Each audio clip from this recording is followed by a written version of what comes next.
Nusbaum, reading again today from The Last Reunion, an adventure novel written by myself, Mary Ann Nusbaum, and my husband, Dr. E. Daniel Nusbaum. We're going to start on Chapter 2 today.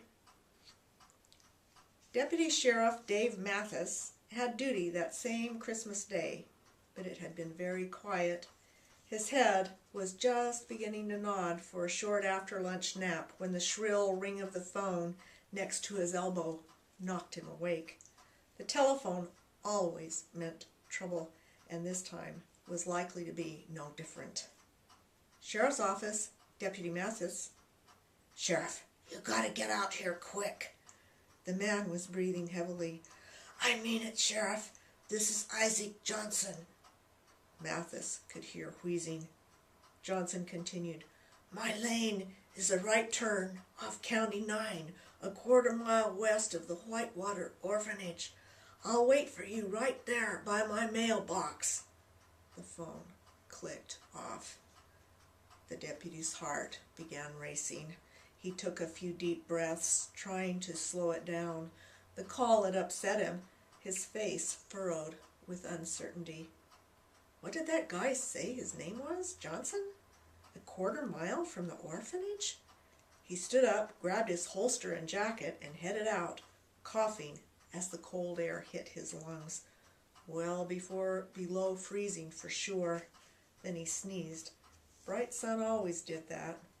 Shivering, he crawled into the front seat and watched his breath frost up the windshield. Ordinarily on such a day he would have warmed up the engine for at least 10 minutes before driving, but not this time. A sense of urgency had him out on the road, engine jerking and backfiring.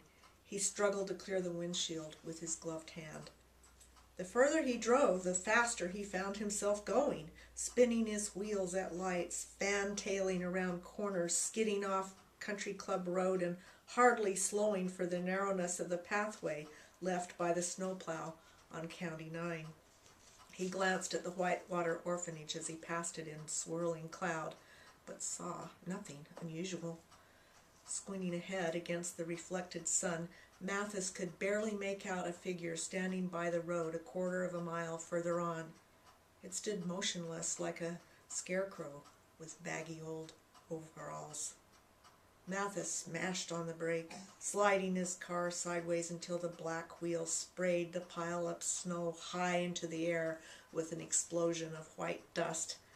The fun of it calmed his anxiety and then gave way to embarrassment as he noticed the farmer watching him. Crazy old coot, staring at him with wide, unblinking eyes, body trembling, old sheepskin jacket hanging open, its collar covered with tobacco spittle, dried on dirt and sweat. You the one that called? Yeah, I'm Isaac Johnson. His raspy voice sounded like a commercial for a horror film. His chattering teeth made it hard to understand him. Thanks for coming, Sheriff. It's over there. Mathis got out of the car and eyed the old man. His trembling was contagious. His eyebrows tilted oddly, and his face was pale under its weather-beaten tan. The scared look in his eyes reminded Mathis of a frightened puppy. Mathis felt himself tightening up too, prickly feelings on the back of his neck, an annoying shortness of breath, tightness mashing the air out of his lungs. He wondered if he might be having a heart attack, but brushed it aside. He was too young, and still paying on his shiny new pickup. Besides, his mother needed him. He couldn't afford a heart attack. What's this all about, Johnson? You'll see. The old farmer's face was immobile. It's just over there.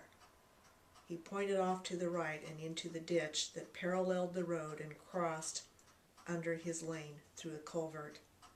Mathis turned to gaze out across the fields, then up and down. Everything was quiet.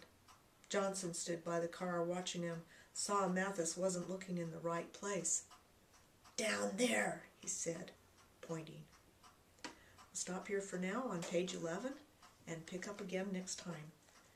From The Last Reunion by Nusbaum and Nusbaum.